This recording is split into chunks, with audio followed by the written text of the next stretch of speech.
Amém? Amém? Amém. Então, tudo ok, atualizado aí a gravação, né? Beleza. Outra coisa, no decorrer aqui, eu vou ter uma dinâmica que eu preciso separar os homens de um canto e as mulheres de outro canto. Já para antecipar, para não ficar aquela muvuca, o que a gente vai anotar ou não, são duas folhas. Uma foi para o lado dos homens, outra folha para o lado das mulheres. Os irmãos sabem que eu sou péssimo com dinâmica, então, por favor, irmãos, colaborem comigo. E tenham misericórdia naquilo que eu errar. O que vai acontecer?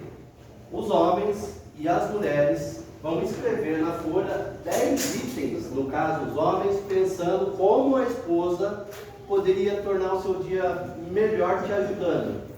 Você vai colocar lá. Os homens vão se reunir então, vão anotar 10 itens de como a sua esposa pode então te ajudar no contexto do lar ou nas suas atividades, certo? Quantos volumes, pastor?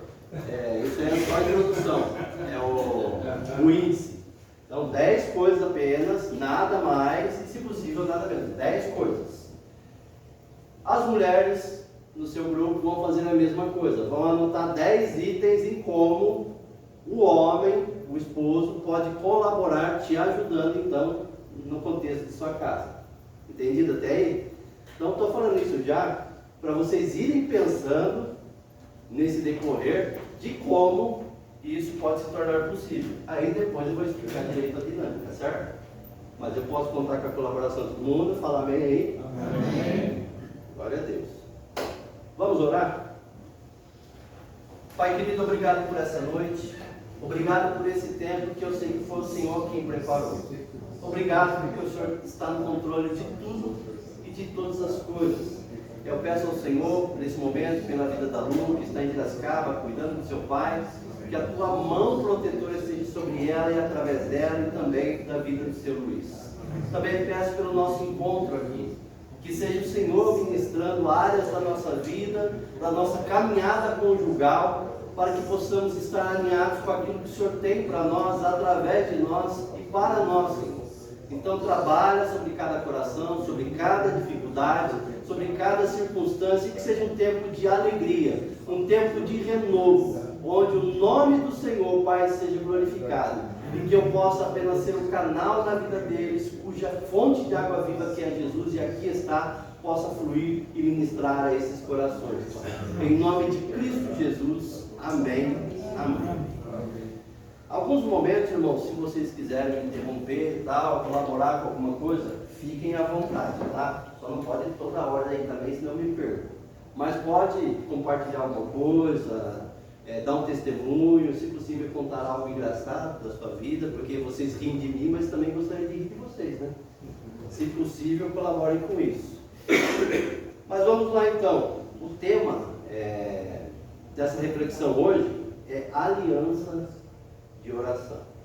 Então são duas coisas que fazem parte da vida de quem está no relacionamento conjugal. A aliança, ela representa um pacto, um compromisso. Há um único contexto que as pessoas dizem que é uma espécie de contrato. Mas quando olhamos para a palavra de Deus, a aliança, ela é um pacto selado com Deus e com o nosso cônjuge. Então, e o outro contexto é o da oração. E oração nada mais é do que falar com Deus, conversar com Deus. Através da oração, a gente se relaciona com Ele, apresenta as nossas dificuldades, as nossas adversidades, as nossas alegrias também diante dele. Amém? Amém. Então não é só de adversidade que a gente vive, mas também de conquistas. Eu convido você a abrir aí em Mateus capítulo 19, o verso de número 6. É um texto bem conhecido, acredito eu que para vocês também. Mateus 19, verso 6, quem achar aí pode ler tranquilamente. Assim não são mais dois, mas uma só carne. Portanto, o que Deus juntou, não separa o homem. Isso. Assim eles já não são dois, mas sim uma só carne. Portanto, o que Deus uniu, ninguém separe. Então, aquilo que Deus juntou, uniu, para viver agora esse momento conjugal, o relacionamento de se tornando então uma só carne diante do Senhor. E o texto finaliza que ninguém separe. E é claro que Deus ele não separa aquilo que Ele uniu. Então essa palavra é direcionada a nós a lutarmos constantemente sobre essa união, essa instituição que Deus fez para a nossa vida e através da nossa vida nesse momento. Eu gostaria de ouvir um pouquinho os irmãos. Quando se fala sobre casamento, o que você pensa? Ah, vou me casar. E aí, o que você pensa? Quero ouvir. Casamento, o que traz para vocês de pensamento? Família. Família, o que mais? E aí? Fazer minha esposa feliz. Fazer a esposa feliz. O que mais? Sexo. Sexo. A gente não vai falar sobre sexo aqui, tá, irmão? Mas faz parte do negócio. Se não está acontecendo, ó, conversar com Deus aí. Cumplicidade. Companheirismo. Vamos lá, o que mais? Filhos. Contas a pagar. Divergência de pensamento. Dormir emburrado um com o outro. Boa noite. Dormir emburrado um com o outro. Acontece isso lá? De vez em quando? Faz parte do negócio, né? Cartão de crédito. Então, Cartão de crédito. cartão de crédito. Quando a gente vai se casar, ou quando eu começo a acompanhar alguns noivos, junto com a Luciana, no processo de discipulado, a gente começa a tratar algumas questões que, para não cair de paraquedas dentro do casamento, eu não sabia que tinha que pagar boleto, não sabia que tinha que pagar água e luz, não sabia que tinha que fazer compra. A primeira vez que eu e a Lu, eu não sei se a gente compartilhou aqui, fomos fazer a nossa primeira compra. Aí a gente foi para o mercado, todo feliz da vida, né? Danoninho, salgadinho. Aí de repente passa no caixa eletrônico e a gente, aquela alegria toda, ficou para trás, porque tivemos que deixar muitas coisas, porque saiu fora.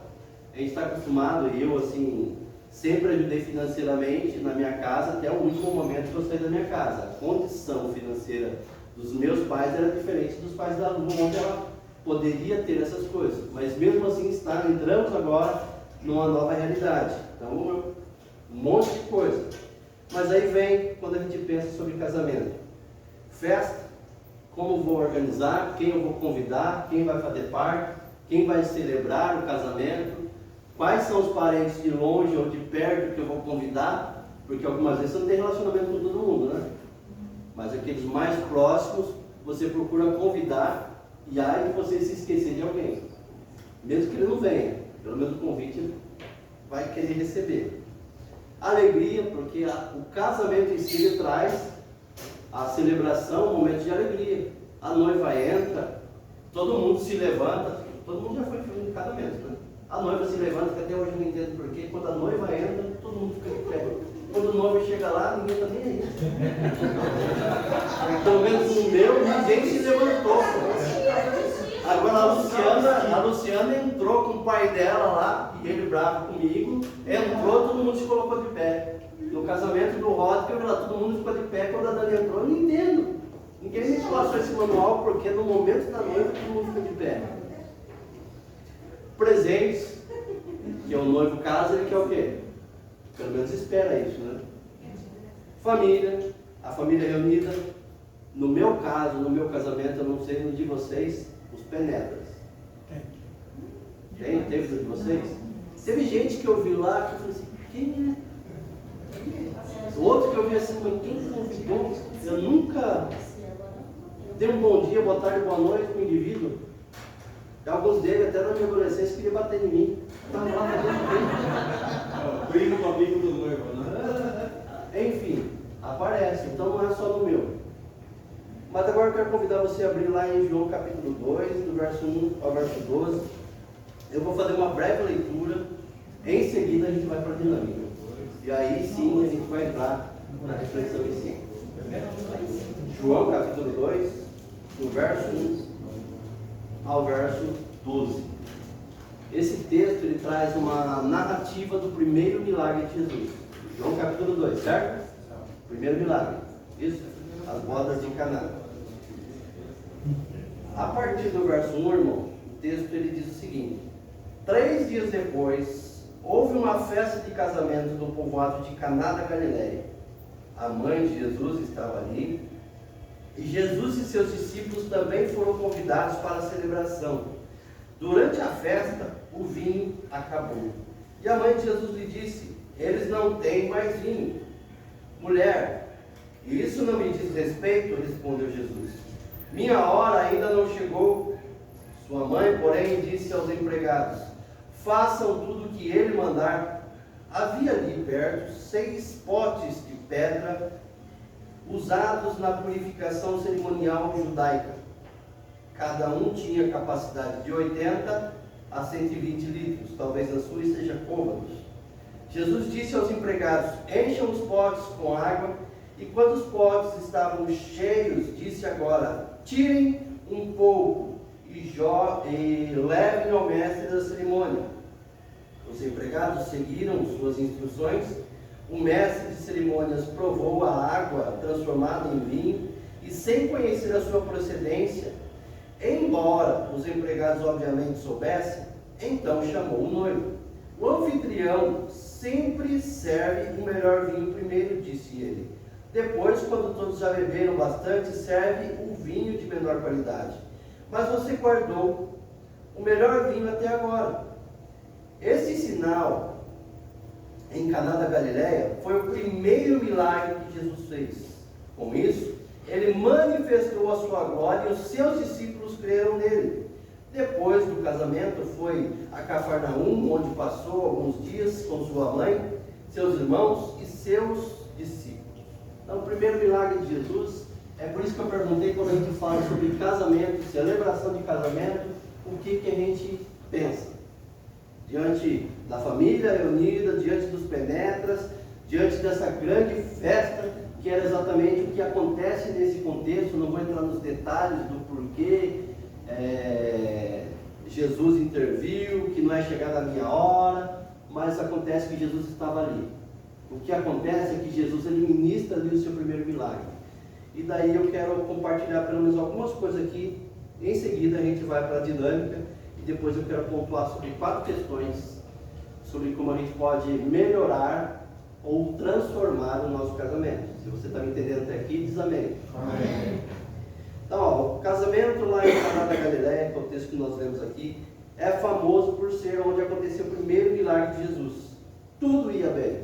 E a festa lá não dura algumas horas, como é no nosso. Nesse contexto dos evangelhos e do Velho Testamento, algumas festas duravam uma semana.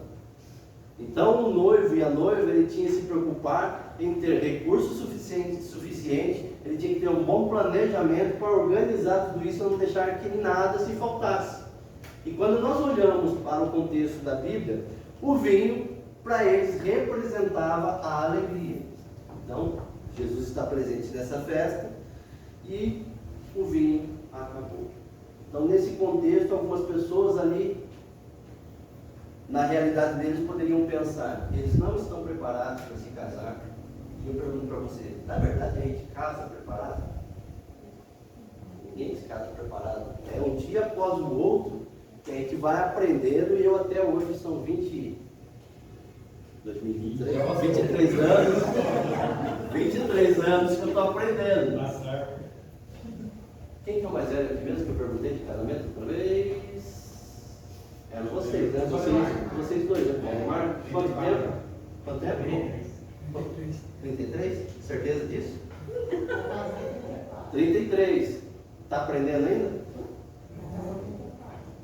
A gente nunca está pronto para dar aula. Eu estou compartilhando o que a Bíblia disse.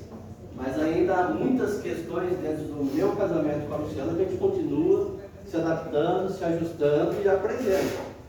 Então, para eles, o vinho acabou e as pessoas poderiam questionar: esses dois estão muito jovens, estão imaturos, eles não estão prontos ainda para enfrentar um casamento. Deixou faltar o principal da festa, que é o vinho. Quem dera cuidar de filhos, quem dera constituir uma família grande. Então, as pessoas poderiam fazer isso. Jesus estava ali, sua mãe Maria, então, o interpela e fala com ele: ó, o vinho acabou. Agora imagine no nosso casamento, se Jesus respondesse, não é chegada a minha hora, quem tem eu com isso? Eu estou de convidado aqui. Mas para a nossa realidade, queridos, Jesus precisa ser o maior convidado.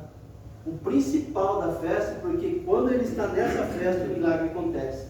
Quando Jesus está fazendo parte do nosso relacionamento, do nosso casamento, é que as coisas acontecem. Quando a gente ouve as instruções dele e aplica no nosso casamento, porque é isso que acontece nessa festa. Diante de tudo aquilo que estava acontecendo, a preocupação de quem organizou, que foi contratado para organizar, aqueles que serviam também preocupados, porque faltou o vinho, e comida não faltou pelo jeito, só falou do vinho. E ali então, Jesus ele manda encher as talhas, os vasos de água. E os garçons, com certeza achando estranho, né? O carpinteiro endoidou.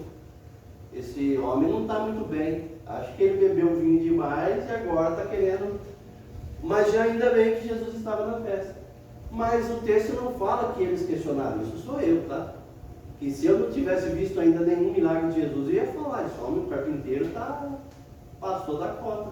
A cola de madeira endoidou. Mas enfim, Jesus estava ali, eles ouvem, eles obedecem, eles aplicam o que Jesus falou, e então, quando vai servir, já não é mais água, é vinho de alegria, e a festa continua.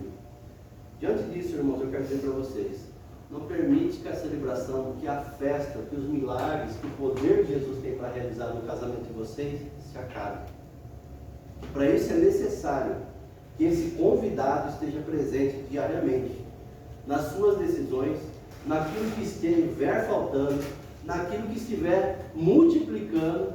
Que Deus te abençoe nesse processo que sempre tem em abundância para abençoar outros, em nome de Jesus, amém? Amém. Que seja assim na sua casa. Então, essa é a primeira coisa que eu gostaria de falar com vocês. E agora, eu queria que separassem os homens de um lado e as mulheres para o outro, por favor. Pode ficar aqui mesmo. Ou se quiserem vir no canto, os homens no outro, fiquem à vontade. Vocês então, como eu falei. Aqui, ó, papel e caneta. Os homens de um lado, as mulheres do outro.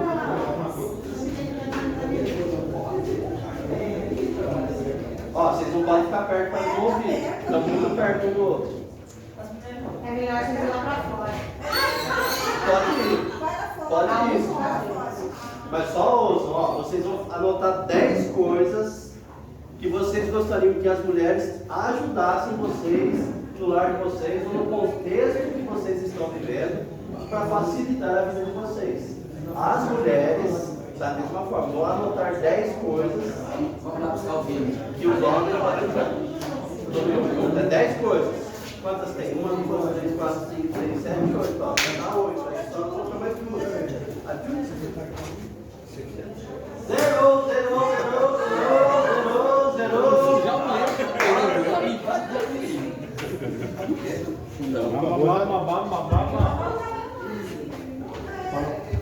Falar foi fácil. Foi, né? Ô, louco. Falar foi fácil. Fazer o quê? Eu acho que a gente foi. Eu vi tudo. Passou boazinha.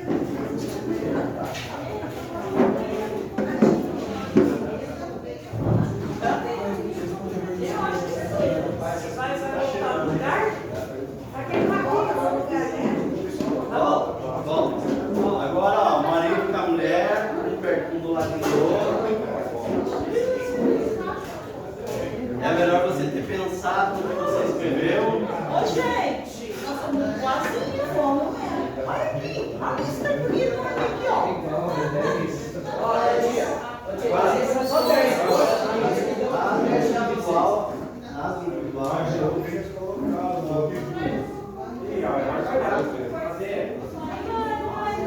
Tira cada individual, cada anotação. Não tem problema. Ah, tá. Ainda bem que vai ser isso que eu ia falar. Olha, os homens foram maus com as mulheres, hein? Não, foi não. Não reclama? O que ela faz? Bom,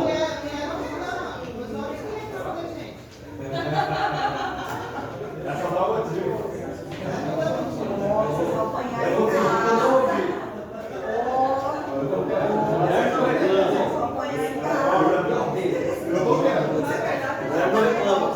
cria uma dificuldade, né? Pastor, vai voar tudo aqui. Né?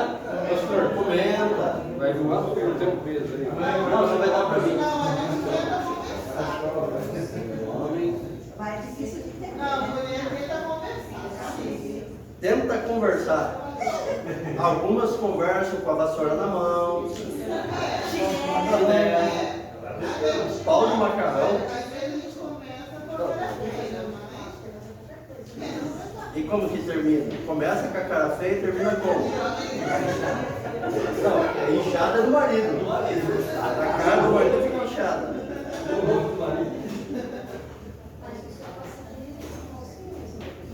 Vai até aí, ó. Como eles não escreveram tanto, fica com a outra parte. Por favor. Obrigado. A última ficou? Vocês já vão escrever. Essa não vai ficar muita Vocês coisa. foram A última ficou? A última ficou? A última também. Ah, porque a última é dele? Foi várias. Tá bom, tá bom. Não, eu peguei mesmo.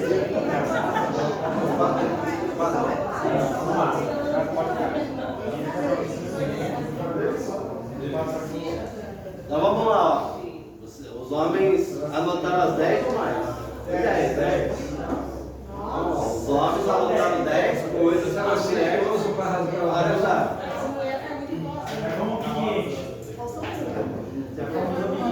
As mulheres foram bondosas. Pelo menos aqui. Pelo menos aqui.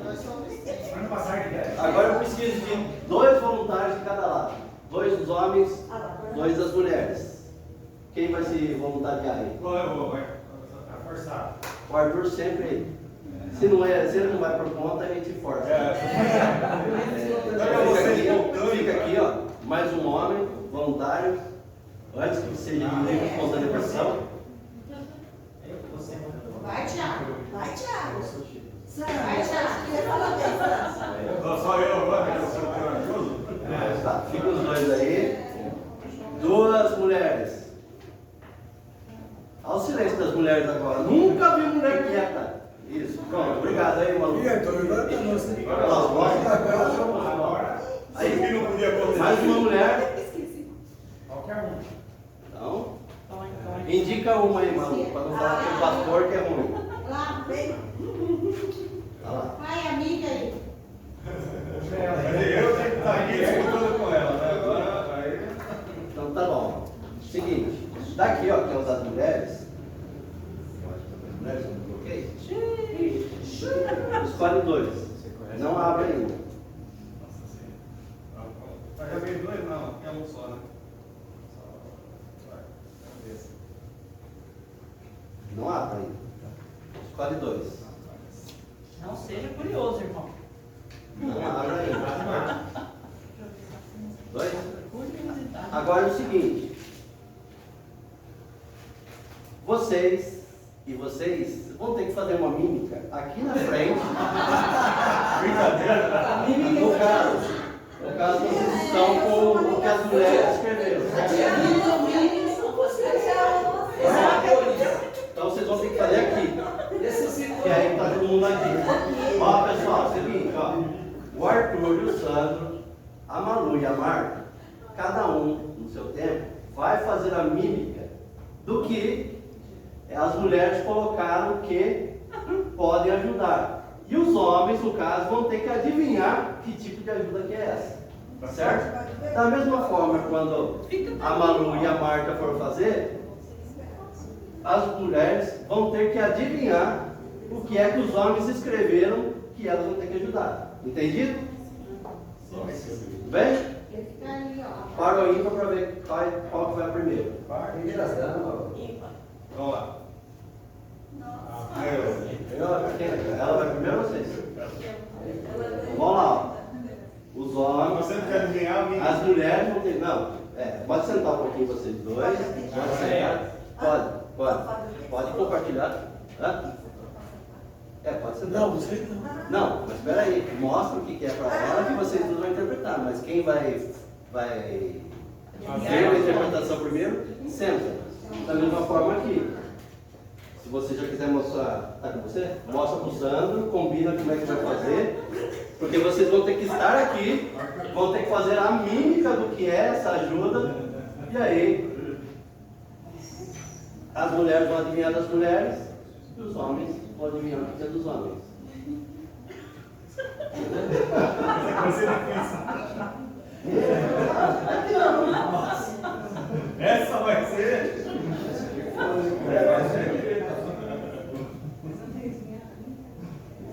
Então, vamos lá. Vocês podem rir à vontade, tá? Como eu falei, vocês sempre riem de mim e da Luciana, chegou a hora da vingança. Pastor, não pode não. Chegou a hora da diversão, então.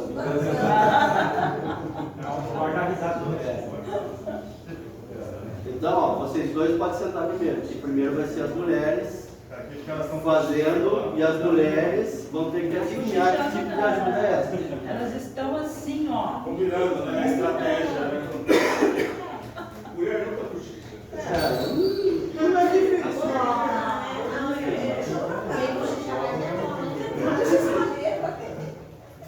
Qual das duas vai interpretar primeiro? A mímica?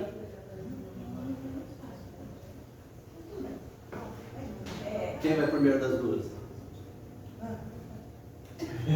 Ai Deus, obrigado, porque hoje eu vou rir. Realmente, gente, eu vou tentar, porque isso aqui eu acho bem difícil, mas vamos lá. Ó, no caso, as mulheres, os homens não. Os homens ficam quietos se souber o que é, porque vocês se inscreveram. Então, as mulheres, porque o que vocês estão é o que os homens escreveram. Elas podem Pode, elas podem chutando até acertar. Acertou. É.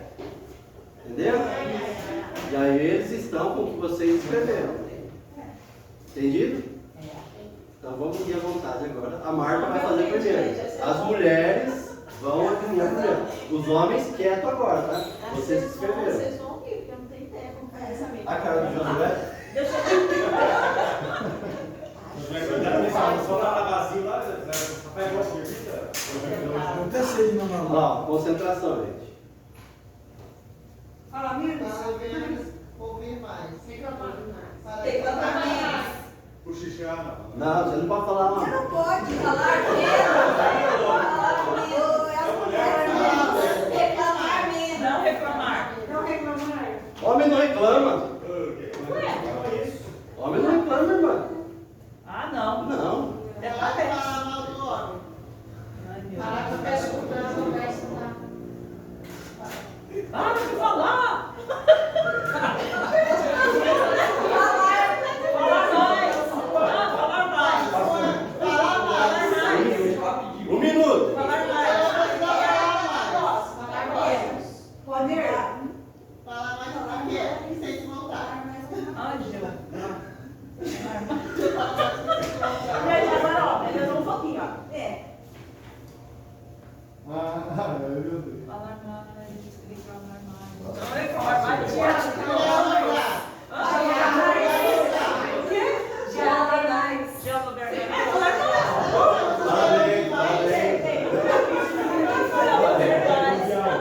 Agora para bagunçar um pouco. Não, Para bagunçar um pouquinho. Senta um pouquinho. Senta um pouquinho. Agora o homem, um dos dois. Ó, agora os homens, as mulheres ficam quietas. Eu sei que é dificultoso, as mulheres ficam quietas. Ah, tá bom. Mas, brincadeira, irmã. Eu quero sair daqui vivo, por favor. É o Sandro ou o Arthur primeiro? Você tá com ferramenta. Não. Agora é para os homens. Nossa, é uma faca. Ó, um minuto. Ajudar pra dentro da casa. Acertou. Acertou. É O isso? quê? Ajudar pra dentro da casa. Nossa, é só bom mesmo.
Quem Eu falou? só queria. É isso aí. Ah, Ó, pra vocês. Vamos lá,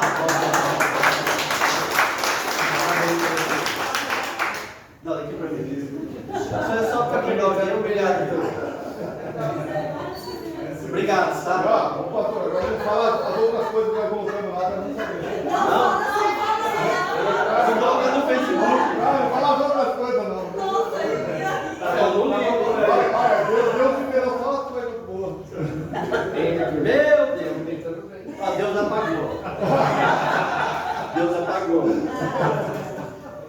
Não, é só para quebrar o gelo, para a gente interagir um pouco mais, para ver até que ponto vocês se soltam um pouquinho mais, para conhecer um pouquinho como que é dentro do lar e o que vocês externalizam, falei certo, né? Externalizam as necessidades dentro do lar. Agora, não basta fazer isso aqui. É necessário que haja um diálogo, junto com o companheirismo, no decorrer da caminhada, para que tudo possa se ajustar no tempo certo, do jeito certo, da maneira que Deus assim quer que a gente faça. Amém? Amém. Foi difícil? Tranquilo? Então vamos lá agora para outra parte. Eu até ia fazer uma colocação aqui, quando eu falei da falta do vinho, só para até fazer essa colocação mesmo, para a gente entender melhor. Hoje pela manhã, preocupado com a pizza, de que não houvesse a falta do gás, eu mandei mensagem para o Fábio. Fábio, porventura, você sabe se tem gás suficiente para a gente assar as pizzas à noite? Porque eu me lembro que a gente comprou o gás que está ali para fazer a campanha da feijoada no ano retrasado para missões.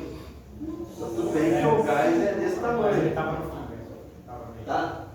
Então eu fiquei preocupado. Ele falou, não, acredito que dá. Por enquanto está dando. Ele não apareceu? Hã? Ele não apareceu ainda? Que eu saiba, não. Então, o que eu quero dizer com isso é que eu não sei se na sua casa já faltou gás na hora que você está fazendo comida. Para alguém aqui, acabou no momento exato que você terminou? Não, estava fazendo bolo na cozinha. No momento que o negócio está começando a pegar cor de frito, cozido, daí acaba. Aí ela fala assim, tá vendo? Falei pra você comprar um botijão reserva, você não comprou. Agora você escolheu. Não, mas eu tenho reserva em casa. Vai estar vazio. Mas tem. É garantido que tem. Enfim, quando Jesus está presente, Ele supre as necessidades que nós temos. Agora, no gás acabar, mesmo tendo reserva, daí é culpa nossa. Tá? Eu não tenho reserva. E a última vez que acabou o gás em casa, eu estava para começar a cozinhar. Aí eu tive que sair com o carro atrás porque era feriado e os outros lugares não atendiam. E aí eu começo a lembrar da mulher que não reclama. A minha mulher compartilhou gentilmente alguns dias antes, até eu ver aqui, de que eu acho que o gás vai acabar. Eu acho que vai estar. Porque ele começa a dar uma cor diferente quando acende. Se você não tem, Você jogar a panela em casa, não. espera acabar. É preciso pegar as lugares, espera que você toca. Na panela, né? Enfim. Aí o homem está no computador e fala assim, já vou. Enfim, é necessário que a gente esteja atento aos sinais dentro do nosso casamento para haver correção antes que a necessidade aconteça. Esteja atento no que a Bíblia traz para a nossa vida para a gente fazer esses ajustes. Amém? Então vamos lá. Eu marquei aqui pensando nesse contexto de casal, mas já gostaria que você abrisse lá em 1 Coríntios, capítulo 13. Capítulo aí usado bastante em casamento. Eu já vou falar o versículo. E a gente vai pensar em algumas coisas aqui, ó. No decorrer da vida, eu, no caso, encontrei alguns tipos de casais e pense um pouco na sua história, no seu casamento. 1 Coríntios 13, a partir do verso 4 até o versículo 7, mas aí eu quero pensar um pouquinho aqui, ó. No decorrer da vida, eu, particularmente, conheci alguns tipos de casais e eu estou entre um desses aqui. Aqueles casais que se casaram porque um filho surgiu na história. Eu conheci vários assim, casos agora. Eu fui fazer o teste em casa e não sei porque apareceu uma tirinha diferente lá. Aí a notícia vem, vão ter que casar, aí casa. Não estou condenando, estou falando sobre os tipos que talvez você conheça, talvez você esteja inserido num desses, ou não. Não quero criticar, muito pelo contrário. Aqui a gente está falando sobre acertos e não sobre aquilo que está errado. Outros se casaram por conta dos pais, como acontecia muito no Velho Testamento. No contexto bíblico, os pais entravam num acordo: ó, seu filho vai casar com minha filha, assim por diante, somos da mesma tribo. E ainda, um pouco mais atrás, no contexto da nossa história, interiorzão lá, o pessoal do sítio falou assim: ó, o compadre não quer casar tua filha lá com minha filha, e aí faz acerto, mata o boi e aí faz a festa. E está tudo bem feito. Então alguns se casaram por conta dos pais. Outros se casaram porque se conheciam desde a juventude, que é o meu caso com a Luciana. Ela não resistiu meus 63 quilos com 1,85 m e com óculos fundo de garrafão de quase 5 graus, que naquela época não tinha dinheiro, você tem que comprar aqueles que eram assim grosso. Se apaixonou por mim, irresistivelmente. Era só você que usava óculos, aí usava. Então, você é meu inimigo, hein? Enfim, se apaixonou. Já... O amor é cego? O amor. Ó, irmão, vamos mudar para o outro casal? No meu caso, da Lu foi desde a juventude, mesmo o amor sendo cego. Outros se casaram porque oraram, pediram a Deus, e Deus assim abençoou.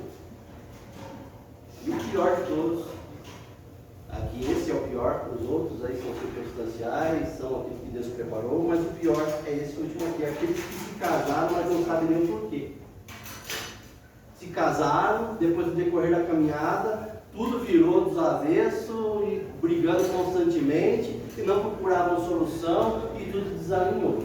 Mas independente disso, a gente precisa entender que Deus ele tem solução para cada uma dessas aflições, quando entendemos que precisamos colocar isso diante dele.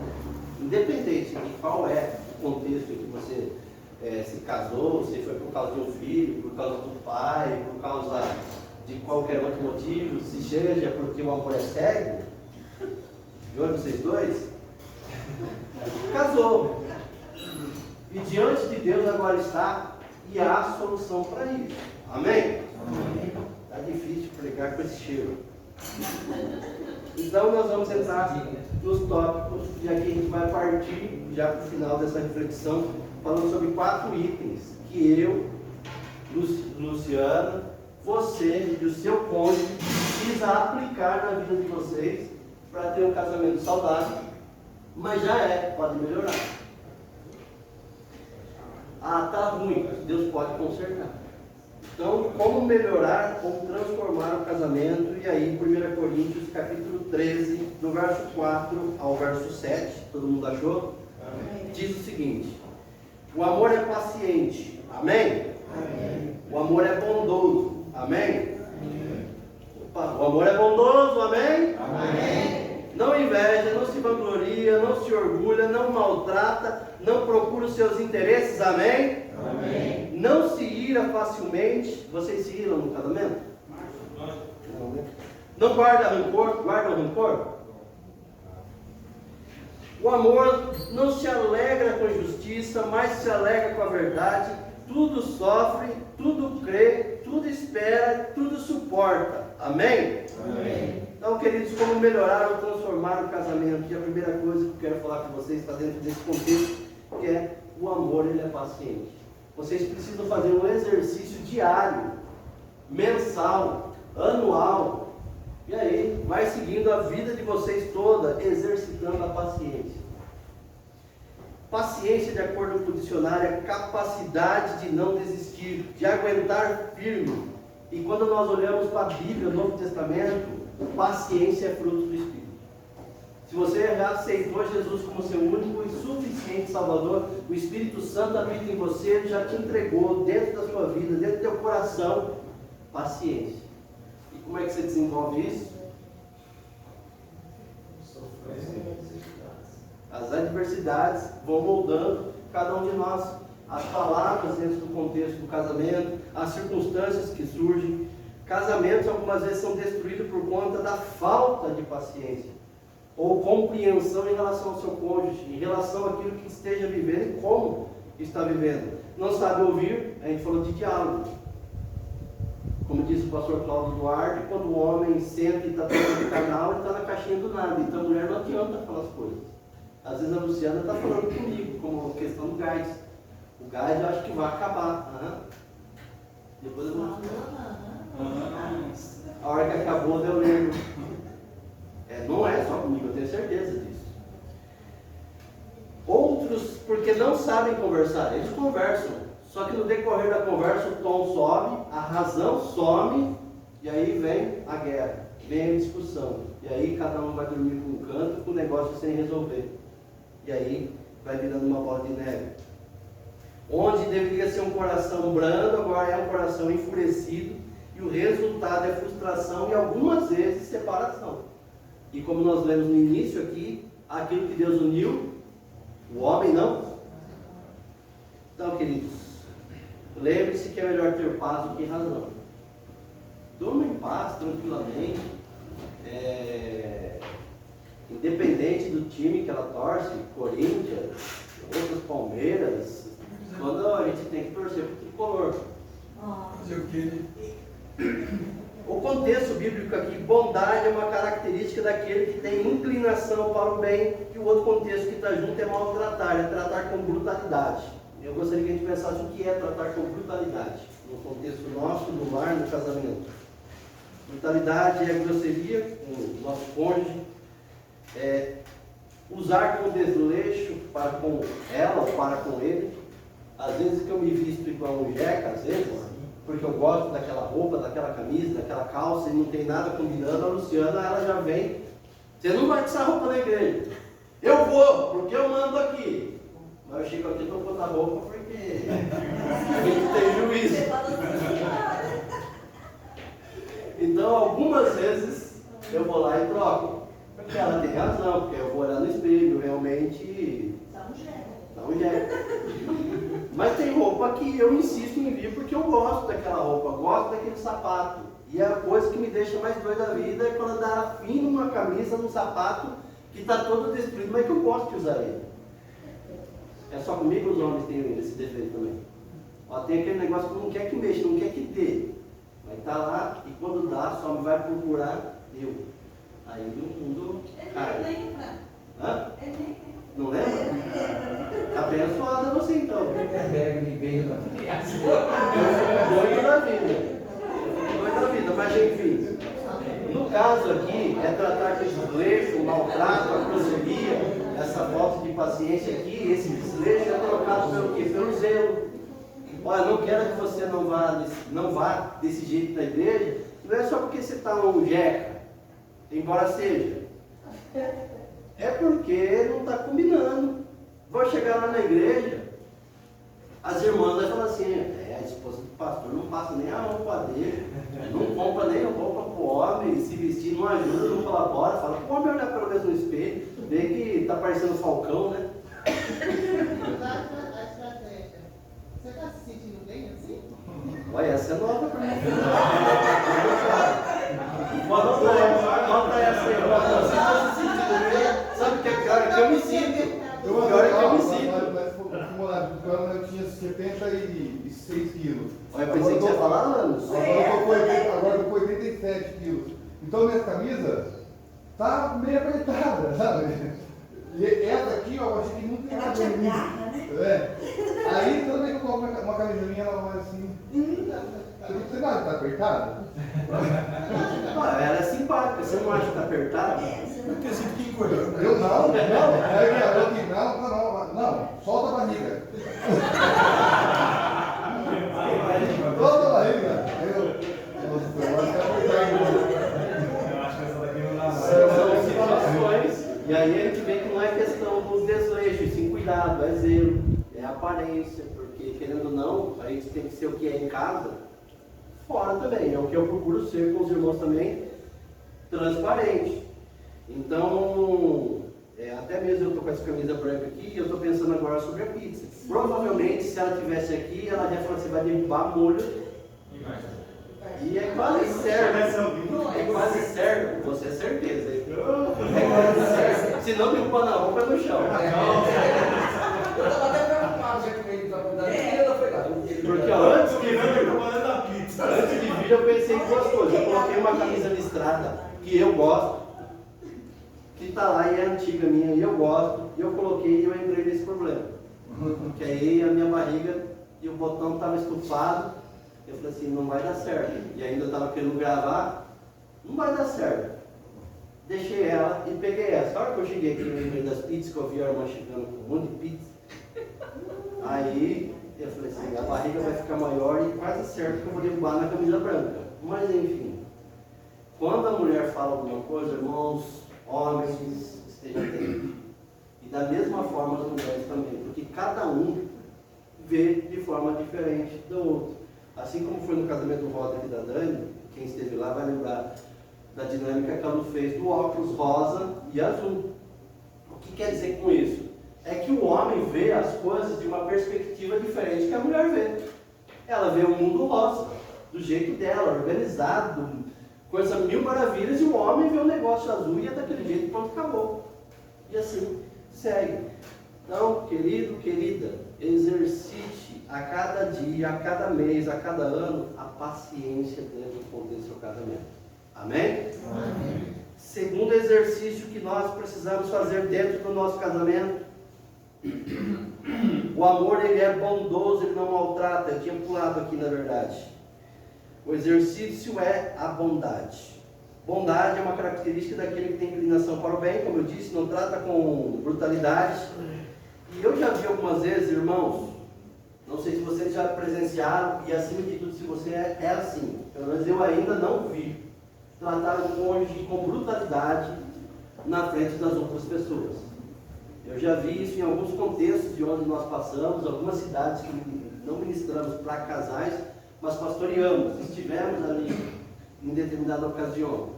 E ali eu vi brutalidade. O que eu fiz? Vocês estão rindo de mim? Não, ele já começou. Já?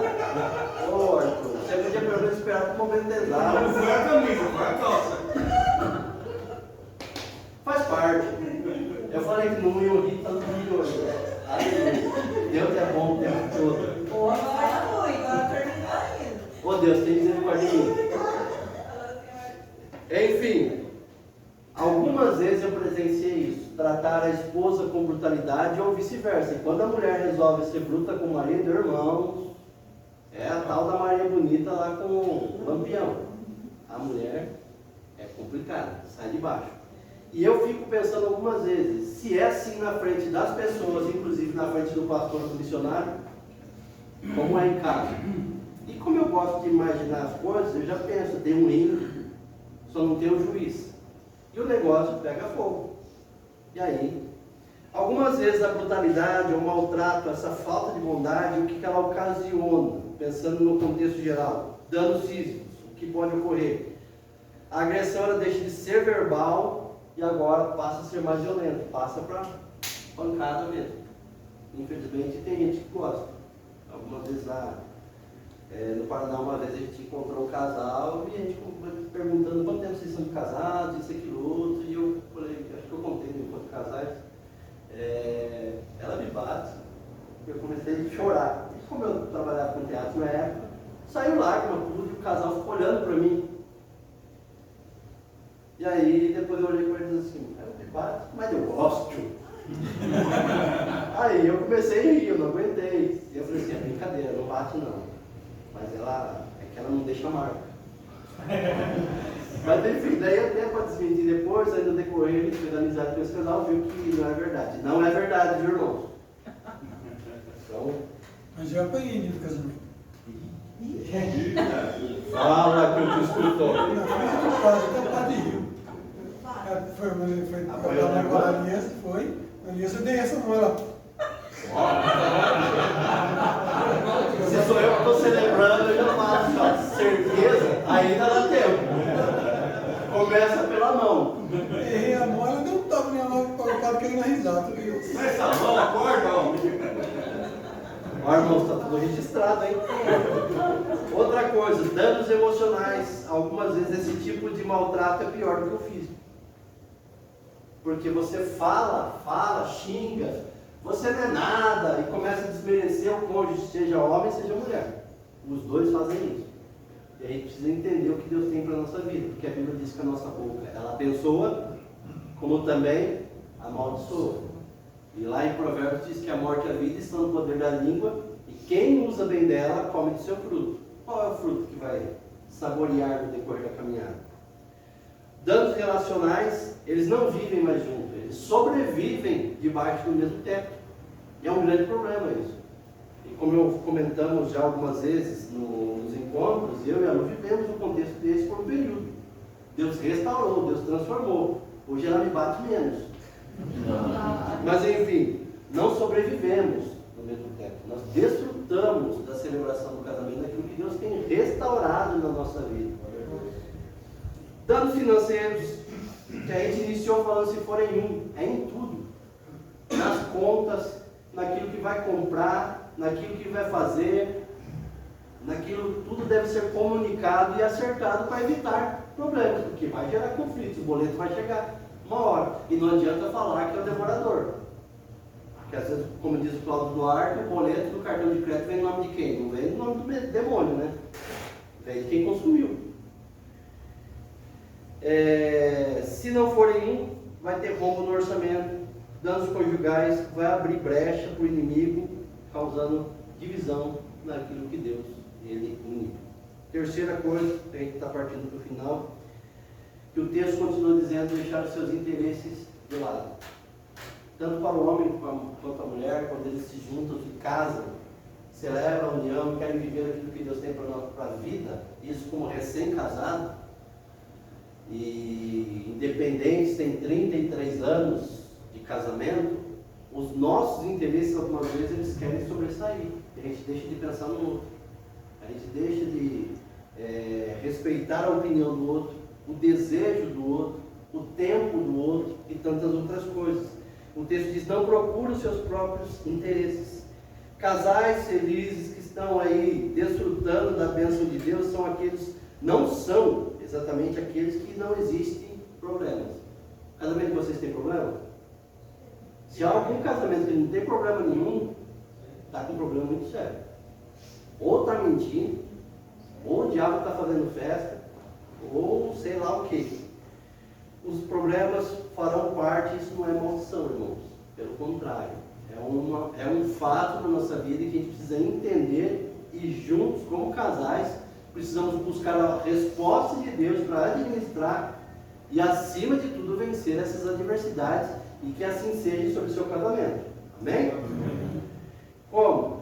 Procurar o interesse do outro. Como é que eu vou procurar o interesse do outro? Vou abrir mão da minha vontade algumas vezes, para que a vontade da Luciana prevaleça algumas vezes. E talvez esse está aí, com certeza, no casamento dele, é a vontade da Lu que sempre prevalece. Eu sempre procuro fazer isso. Agora, se há algo realmente que deve acontecer, isso é outra história. Eu sou sacerdote do lar, a Luciana sabe os limites que ela pode ir, o que ela deve fazer ou não, mas eu sempre procuro fazê-la feliz, sempre procuro que os interesses, as vontades dela diante de tudo, possam estar à frente, desde que também não venha pisar em cima de mim ou qualquer outra coisa que esteja fora do que a Bíblia diz. Como eu disse, não estou aqui para opinar no seu casamento, e sim para partilhar o que a Bíblia diz sobre o casamento. É abrir mão da sua própria vontade. Algo que pode gerar conflitos, acho que queimou uma mãe. É quando a pessoa passa a ser egoísta. É quando ela toma decisões por si própria, ela não se comunica com a sua esposa, com o seu esposo, sobre, vamos comprar um carro? Que carro? Quando? Temos condição ou não? Vamos trocar de casa? Vamos fazer não sei o quê? Vamos fazer uma viagem? Mas não conversa, vai e faz. Financeiramente já é um grande problema. É quase certo que o interesse de apenas uma pessoa está prevalecendo e vai dar prejuízo no decorrer financeiro e conjugal, em todos os aspectos vai ter problema. Em relação aos filhos, só faz a vontade do filho, o pai não pode opinar nada, a mãe não opina em nada. E aí, o que vai acontecer? Vai gerar conflito.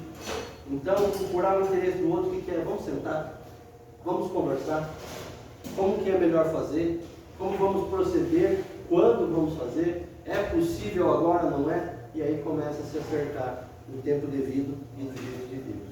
E a última coisa que eu quero falar com vocês. O texto ele finaliza dizendo: suporta tudo. Amém? Ele vai dizer, ó, tudo sofre. Todos nós estamos sujeitos às circunstâncias adversas do decorrer do caminho. E quando você se casa também com a dor do outro, o problema do outro, a dificuldade do outro, a angústia do outro. Como eu falei, a Luciana está lá cuidando do pai dela. E eu estou junto. Ó. Digo para ela, ó, o que precisar, conta comigo. Os irmãos te acompanharam, como foi o período do processo. Eles terem em casa, essas correrias para pegar esse carro. É suportar tudo. É tudo sofre, tudo crê. O que é tudo crer? Os mesmos ideais, os mesmos pensamentos, os mesmos desejos, os mesmos propósitos. E acima de tudo, a mesma fé. Tudo crê. Está alinhado com aquilo que Deus tem. E tudo suporta. Essa questão de suportar está vinculada a peso, a carga. Suporta, aguenta. Está difícil, está doloroso, mas está lá. Esses dias resolvi ir para a academia pela necessidade, devido à idade, devido à correria do Enzo. E eu estava lá e o primeiro dia na academia, vocês dão risada, né? Vai dar risada. Foi os braços. E eu já achando que estava igual o Schwarzenegger, o negócio estava murchinho, bisnaguinho. Dia seguinte, tranquilo, o Luciano perguntou: está com dor? Segundo dia, comecei a sentir uma dorzinha, um pouquinho, mas no terceiro dia, irmãos, eu achei que tinha carregado, feito o concreto da laje de casa sozinho. Não podia virar o braço, nada. Até entendo, porque tem alguns que começam a academia e andam assim, né? E a magrela. Enfim, passou a dor. E fui, segundo dia na academia, 3 dias depois, e aí fui fazer a parte da perna para não ficar igual o Johnny Bravo, né? Grandão em cima, fininho embaixo. Aí fui para alguns aparelhos, cheguei no outro aparelho e estava com um monte de peso e o professor falou assim, ó, se tiver muito você fala, tá muito. Aí ele tirou um, se tiver muito você fala, tá muito. Aí ele tirou outro, tá muito, tá muito. Aí ficou só um, né? Mas eu olhei, era 10 quilos, eu falei assim, tô bem, né? 10 quilos cada lado e eu lá. Aí do lado assim tinha uma mulher e ela. Eu não olhei para não chamar atenção, né? E eu pensando aqui, né? Que exagero. Eu aqui tranquilo. E ela gritando, ai meu Deus! Eu falei assim, o que é isso? A mulher, esse exagero todo. A hora que eu desci do meu aparelho e olhei para ela, ela devia estar com 70 quilos ali, e eu com 10. Você chega lá. Chego, 9 quilos eu chego. Eu falei, Deus me ajuda, eu estou acabado. Doeu. Só ajudar foi o dia que eu fui jogar bola ainda, na sexta-feira. Que eu fui jogar bola, lembra que eu falei, eu vou infartar aqui? Foi por isso. Daqui é que eu tô ainda, viu? É. Segundo ele estava morrendo. Terminou o segundo jogo, eu falei assim, ó, eu vou embora, senão eu vou infartar aqui. E fui embora, não estava aguentando. Mas a primeira circunstância, quando a gente não pensa nessa questão de suportar, é não entender que o peso que eu carrego é diferente do que o outro carrega. E a gente precisa se colocar no lugar do outro. E o outro estava gritando, mas o peso que estava carregando era maior que o meu. E algumas vezes a gente faz isso no casamento. Eu não me coloco no lugar do outro. Eu não entendo que o peso que ele está carregando é muito maior que o meu. E aí eu estou rindo. Eu estou achando, viu? Está reclamando que é à toa. Mas não se coloca no lugar. A gente precisa entender. Tudo sofre, tudo crê, tudo espera, do tempo certo, do jeito certo, e tudo suporta. Tudo sofre, físico, emocional, relacional, financeiro, tudo crê. Para o nosso contexto aqui, irmãos, confia que Deus está no controle de tudo. Confia que Deus vai realmente melhorar o casamento como está, mesmo que esteja bom, vai melhorar em nome de Jesus. Amém? Amém. Ou vai transformar ainda em nome de Jesus. Está ruim, Deus pode transformar. Tudo suporta. Suportar aqui como se estivesse realmente carregando peso, irmãos. Eu não sei se você está carregando peso ou não. Mas a Bíblia diz que Jesus ele levou sobre si as nossas dores, as nossas transgressões. Lá em Mateus diz que devemos levar a Ele, quando estamos cansados e sobrecarregados, Ele alivia o nosso fardo. E é sobre ele que você deve colocar o seu casamento, o seu cônjuge, o seu filho, os seus empreendimentos para aliviar esse fardo que está carregando. E aqui eu quero finalizar dizendo o seguinte. Eclesiastes 4, de 9 a 12 diz: melhor é serem dois do que um, porque tem melhor paga do seu trabalho. Porque se um cair, possibilidade, não certeza, tá, irmãos? Se cair, o outro levanta, certeza e não possibilidade. O seu companheiro o levanta. Mas ai do que estiver só, pois caindo não haverá quem o levante. Também, se dois dormirem juntos, eles se aquentarão, mas um só como se aquentará? E se alguém prevalecer contra um, os dois lhe resistirão, e o cordão de 3 dobras não se quebra tão depressa. Quando eu li esse contexto aqui, eu pensei nessa parte aqui: se dois dormirem juntos, eles se aquentarão. Eu me lembrei do meu casamento, o pastor Elias Belloni, eu acho que a Luciana comentou em outro momento. Ele falou assim, ó, nos dias de frio, a esposa ou o esposo coloca o pé no esposo para esquentar. O dia que a Luciana fez isso comigo, irmãos, deu vontade de empurrar da cama. Essa mulher, acho que ela morreu. É uma pedra de gelo. Tem misericórdia. Quase que eu empurrei. Eu falei, para com isso. Você lembra que o pastor falou? Quando estava com você para encostar o pé? Eu falei assim, então, enrola esse pé seu aí e encosta. Enfim, se alguém prevalecer contra um, os dois lhe resistirão. Ou seja, os dois estão juntos ali para lutar diante das adversidades, das investidas do inimigo, das investidas do mundo. Os dois vão resistir, vão vencer em nome de Jesus. E o cordão de 3 dobras não se quebra tão depressa. Essa terceira dobra é a representação da presença de Deus no casamento. É a união. Então eu quero finalizar dizendo, queridos, consagre o seu casamento ao Senhor. Todos os dias da sua vida, da sua caminhada. Como? Ore, conduza o seu cônjuge aos pés de Jesus. Ai, pastor, meu marido não ora. Vai orar, ora por ele, chama ele para orar. Ah, pastor, a minha esposa não quer ir para a igreja. Leva para a igreja, ou vai para a igreja sozinho e ora. E aí, vai conduzindo. Leia a Bíblia. A Bíblia, queridos, é o GPS de Deus para nos levar no caminho do destino certo e chegar na paz dele, no cuidado dele. E aqui eu quero finalizar, irmãos. Como eu disse, o tema dessa reflexão, vocês lembram qual que é? E aí? É sobre casamento. Arthur, agora foi para brincar. Arthur. Agora foi para brincar, né? Aliança do quê? Aliança de oração. Eu não sei se todos aqui oram. Todo mundo sabe orar? Então, queridos, vocês têm aí, ó, 2 minutinhos, 1 minutinho para cada um. Você vai sair com o seu cônjuge num canto aqui, do lado, ou aí mesmo onde você está, e você vai orar para o seu cônjuge. Vai perguntar para ele, tem algo? Lembra que eu falei das 10 coisas na dinâmica?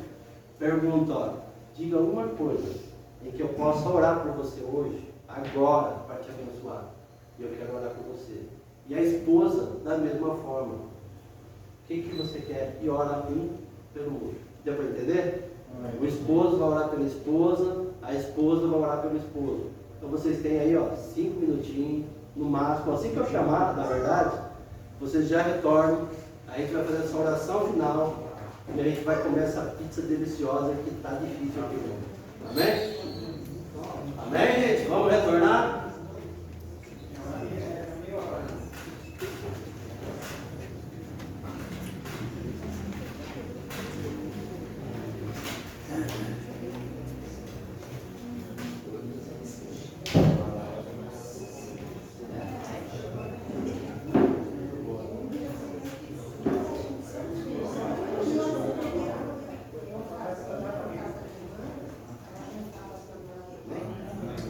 Pai querido, obrigado por essa noite, por esse tempo, pela sua palavra. Aquilo que o Senhor uniu, que o homem não separe. Então que o Senhor esteja nos ajudando, orientando, discernindo, dando sabedoria, dando capacitação, dando sustento quando é necessário, nos exortando quando é necessário, nos confrontando, mas também em alguns momentos nos confortando, restaurando, livrando, fortalecendo a cada dia para que o nosso casamento possa estar firmado na rocha, que é Jesus Cristo, que aqui está e que foi anunciado nessa noite. Consagramos cada vida, cada casal, cada família aqui representada. Consagramos esse alimento, esse tempo de comunhão que é que o Senhor multiplique sobre a vida de cada um deles, que jamais falte, Pai, em nome de Cristo Jesus. Amém. Amém. Amém, irmãos? Deus abençoe cada um de vocês. Vamos aproveitar agora esse momento.